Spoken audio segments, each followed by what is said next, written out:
Hello, I'm Casey Aiken, and this is 21 This Week. Coming up next, President-elect Donald J. Trump. What can we expect? Term limits pass in Montgomery County. What will be the ramifications? Our panel of insiders will give you the story behind the story. We're joined by former member of the Maryland House of Delegates, Luiz Simmons, past chairman of the Montgomery County Republican Central Committee, Mark Uncapher, Republican activist Jerry Cave, and political strategist Susan Heltemes. Stay tuned for these stories and more on the next 21 This Week.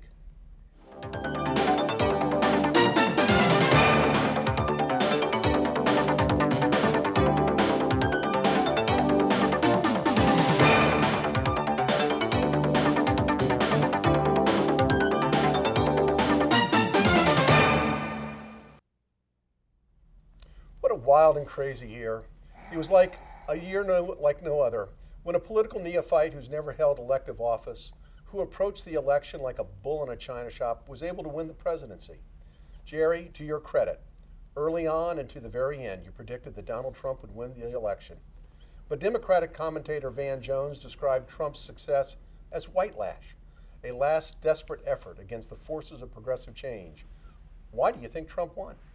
Van Jones doesn't know any more about politics than he does about the color spectrum. The color is blue. It's the economy, stupid. Donald Trump looked at this thing, and from his very first speech, he telegraphed what he was going to do, why he was going to do it, and what the map was going to look like. He targeted the fact that the core constituency of the Democratic Party was a blue-collar voter, and he wasn't going to try and win the southern states and the western states and get Colorado or Virginia. He was going to pick something off. It's no longer called the Rust Belt. It's called the Recovery Belt now. And he was going to pick something off there, maybe Pennsylvania, and then Pennsylvania and Michigan and Wisconsin. So he looked at the map, he oriented his message. The message on the illegal aliens was all about jobs. It was creating jobs for people, bringing factories back. His plan worked. And the other two things that are really important is that it wasn't going to be with paid media that nobody listens to or believes. He was going to get it with earned media and social media. And he did the job. Mark, Mr. Trump was able to win despite noted dissension within the Republican Party. Will he be able to unite not just the party, but the nation as well? Well, he was able to get up to 90%, which is about as high as you get on the electoral vote.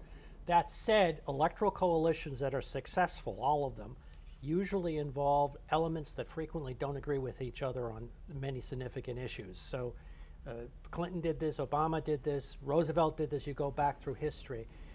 He's got to do that high wire of pulling together the disparate elements of his coalition, even when they don't agree, and hold them together, or else he won't be successful as president. Well, let's follow up on that, because what I believe is that he defeated not only Hillary Clinton, but also the Bush faction of your party. Is the Bush faction going to have a say in this going forward? Well, I think they're going to be very much on the sideline. I don't think there's any. They're not participating. They're not looking to participate. All right. Luis, many observers have commented in the aftermath of the election that despite the political polls that had Mrs. Clinton winning, there was in the country a palpable mood of anger against the establishment, which attributed to Trump's election and Bernie Sanders' popularity in the primaries. If there was any underlying tension, why did the media and the national pollsters miss it? Well, remember there were at least two polls that did catch it. The IBD poll, the Investors Business Daily, which had at the end 2 points up for Trump, and the very controversial Los Angeles tracking poll, which had him up 4 points. That's like hitting 126 in the major leagues. Well, I have to say this. Larry Sabato, I think, put it best this morning. Garbage in, garbage out. The people selecting the samples were people who talked to themselves, talked to others who thought the way they spoke, associated with people who dreamt the same dreams. They did not dream the dreams of the people who were out there, who were frustrated, who were in the Rust Belt, who felt abandoned, and therefore the samples and the weighting of these samples just neglected them, and it was ecumenical, it was Republican pollsters, it was Democratic pollsters. The sample was poorly drawn. The bigger question here is, why didn't they listen to the constituents? I think you have a political class, and I don't think that this was a rebellion against the status quo. It was Brexit-like, and what you had were people who were basically unheard. Only Trump, really, you have to say, only Trump spoke to them, and they responded. Jerry, I want to go to Susan on this. Susan, where does your party go from here? Is it going to work with the Trump administration or not? Unlike what the Republicans did 8 years ago, I am confident the Democrats are going to move forward. If they want to win in the future, they have to get things together, and I'm confident there aren't going to be a lot of secret meetings going on. Our country's in desperate need. But I want to comment on the polling. Having worked in this for years, there are a couple of things here. One is social desirability. People give answers sometimes because they think it's the correct thing to say, not how they're really going to do. And because of cell phones now, there is probably not going to be much more polling ever. Jerry. I have said for the last 3 weeks, I was looking at the early voting data, and I came on this show and other people, and I put it into other news organizations. All of the polls that you're talking about were done by media companies that were all invested in for the Democrats. They weighted it incorrectly. They did it on purpose. They did the same thing in the 2014, and they did it on purpose. And just like Alan Tapper said, that industry is now destroyed. I was to pick up on what Susan said. I think an important point for working together in the future is that there are 10 Democratic senators who are up for re-election in 2 years who are in states that Donald Trump won.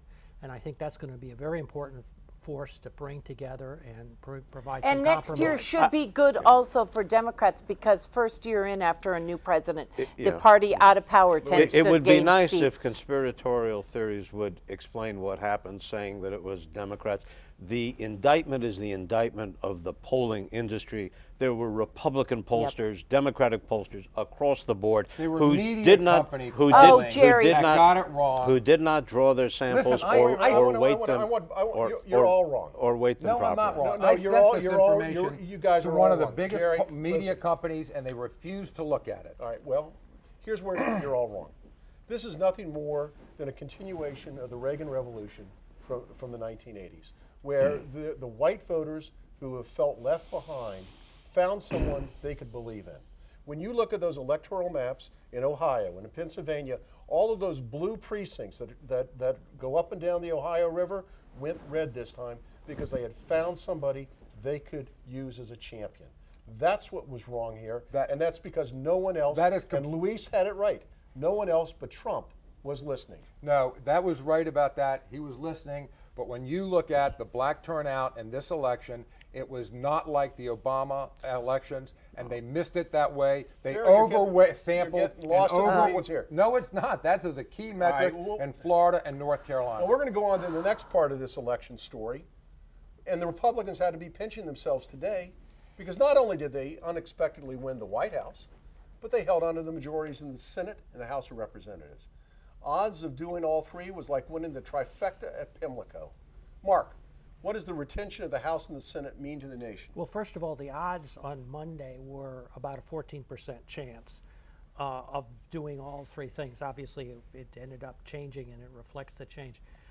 It is huge. I think it gives Republicans both the opportunity but also the responsibility to do many of the things that they said they were going to do, like change Obama, repeal and replace Obamacare, deal with the immigration issue, and that's what Congress will have to take up. These are big challenges. Are they going to be able to work together? There's already talk about replacing Paul Ryan. There's already talk about revolts in the House. I mean, are they going to be able to work between the legislative branch and the administration? I think it will be bumpy because of the sort of institutional relationships. That said, House members don't like to be told who their leader is. A surefire way of creating a chasm is for outside forces to try and intervene in leadership fights. Luis, will the Republicans and the Democrats who did not support Trump work with him now? I think with Republicans, surely the politicians will, but the real fight is going to be between the Republican intellectual class, the people at the National Review, the Weekly Standard, the Charles Krauthammers, the George Wills, who believe that Trump has nothing to do with the conservative movement as I understand it. That will be a very entertaining and interesting colloquy between these two. Aren't they so discredited from this activity? I mean, they certainly denounced Trump for months, and they discredited themselves. Well, I think they discredited themselves with Trump supporters, but they are still very persuasive in Washington. They still have their own following. Who are they going to persuade? The liberals aren't going to listen to them, and the conservatives aren't either. And in terms of having a party, a party is built on something more than just being populist.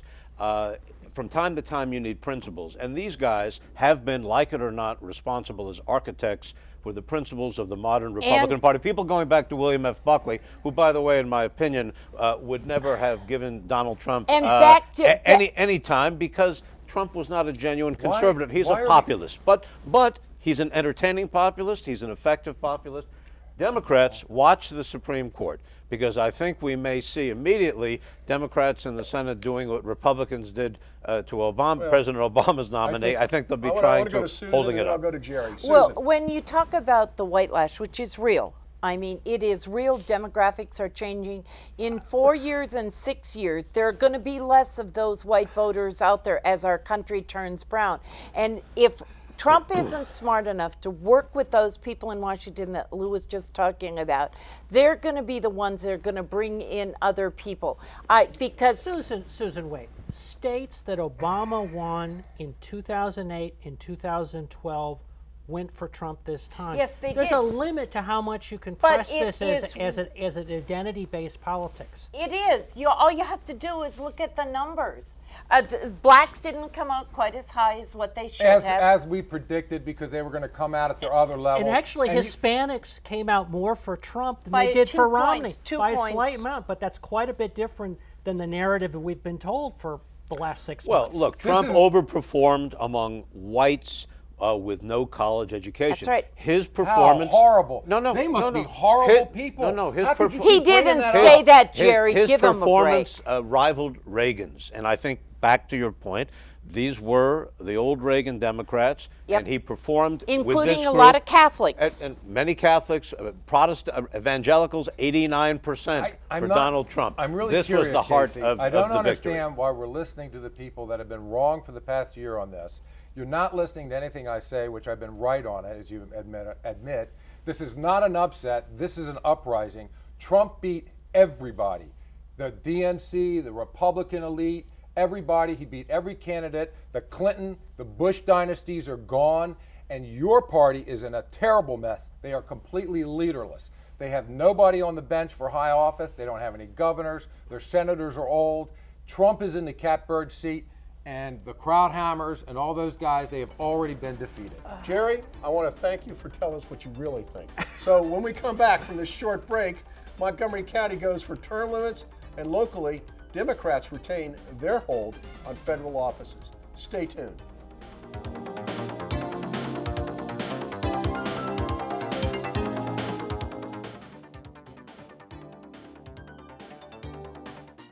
And welcome back. Susan, Maryland Democrats remained in control of 8 of 9 federal offices. So what made Maryland different than Pennsylvania to the north? We have a higher percentage of Democratic voters, for one thing. And secondly, our state hasn't been affected in the economy quite like Pennsylvania has, and it made a big difference.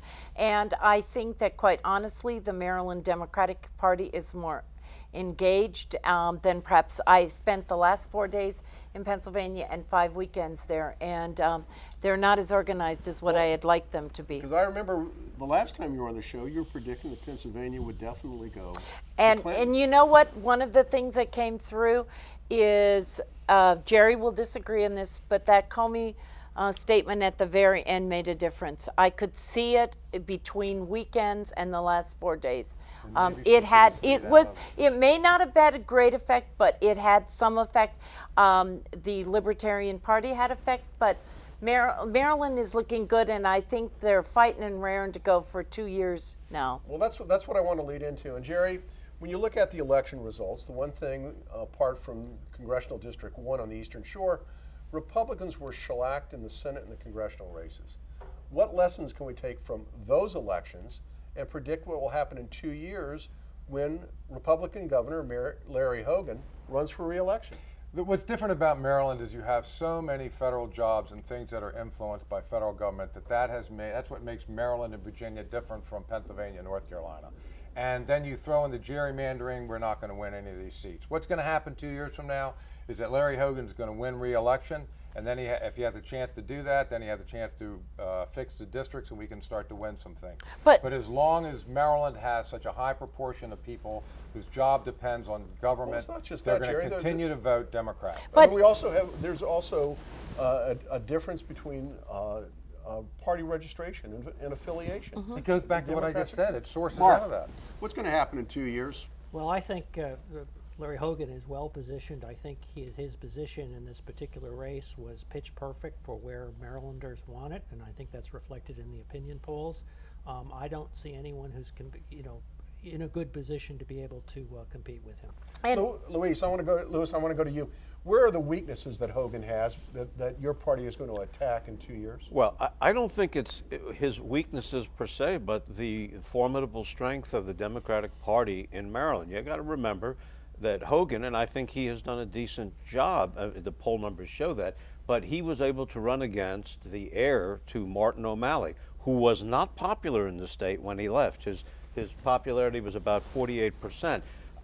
There are many very good candidates. But this isn't like when O'Malley was running against Ehrlich. There's the mood of the it's the voter is third different. term, just like what I'm saying yesterday. is I do believe that Hogan had O'Malley. He's not going to have O'Malley this time.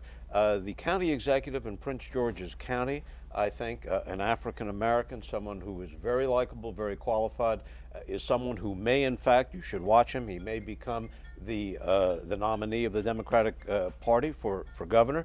You got to remember that Hogan may be liked, but if the Democratic voter finds someone who they like equally as much, I think it's going to be a contest that Hogan will face despite his popularity now. In Maryland, African Americans tend not to vote in the off-presidential years. And if they have Rusher and Baker, I think that is going to bring them out. And last time, the African American vote stayed home, and it made the difference. And I think next time, they're going to come out and vote, and that will make the difference. Let's go on to our next topic, which was notwithstanding the Board of Education election, there were no major offices being contested in Montgomery County, but there were 3 ballot initiatives that voters were being asked to decide, including the much ballyhooed Question B term limit proposal. Mark, this was the 3rd time a term limit proposal was presented in the past 8 years.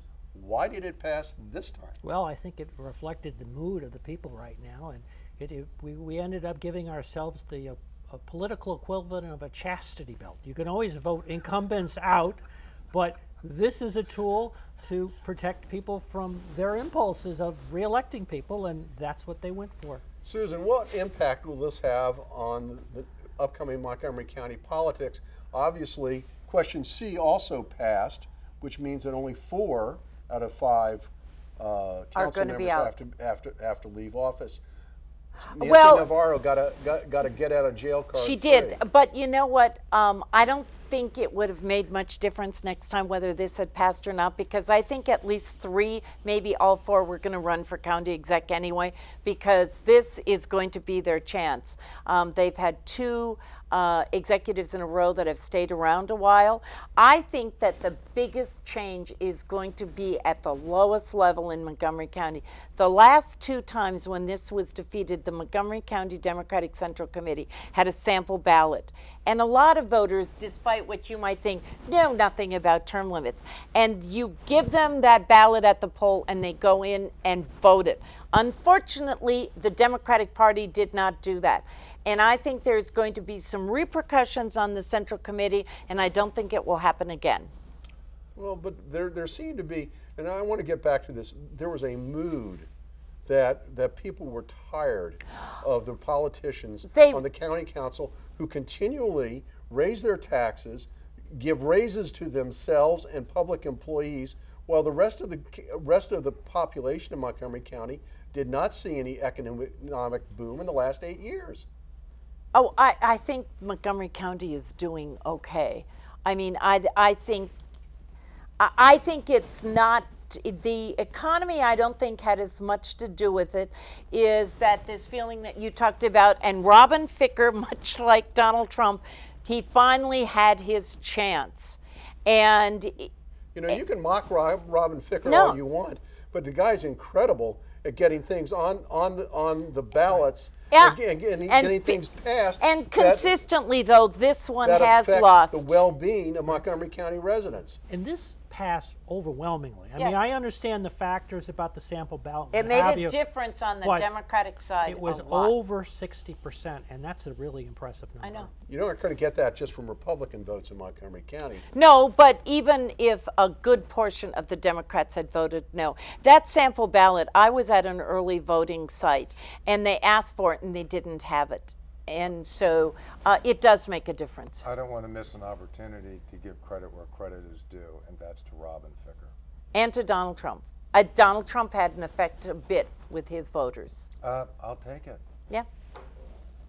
Well, I think what is going to be a refreshing change for 2 years from now is we're going to see new candidates and hopefully new ideas, not just a younger version of the same old retreads that are leaving office that will run for office and perhaps do a If great you job. don't in the have county people council. running competitively from a different office and getting a different party and getting elected, all you're going to do is change the actors in the same play with the same lines. So how do you change that, Jerry? Well, you stop gerrymandering the county like you stopped gerrymandering the state. So what do you want to see done? You want to see do away? reason I like do away. County I like ca- with Jerry. the I f- don't like with- gerrymandering. Four With of all- the with all districts four- are at four large. At-large districts. You want to get rid of those Yeah. and assign them to the rest That's of the not a county? good I think idea. I'm on Why record not? with that. What's wrong with that? No. I was on the I think charter that commission it to do is that. less parochial what's than wrong with that? if you have four people who are going to look out for the county as a whole as opposed to parochial little districts. And I think that you get more accomplished. They're not going to look out for the county. Louis, they you're just from get Silver elected. Spring. So Wouldn't you like to see some people from Potomac on that county council? You know, I was in the General Assembly when that change was made back in 1979, and I remember the Majority Leader, Don Robertson, and Helen Cosma, she rest in peace, being emphatically against councilmanic districts for precisely the reason that's being described. They didn't feel anyone would have a holistic view of the public interest. Well, isn't that But wonderful? I think I think though that we are moving in the direction of more councilmanic districts because I think people are taking a more parochial view. This is All a right. different county. That's Well, not we're gonna find necessarily out- good, though. No, didn't say it was good, but it said maybe happy. But wait a minute, guys. We're out of time. We got a hard break. I know you want to talk about it, but stay tuned for parting shots.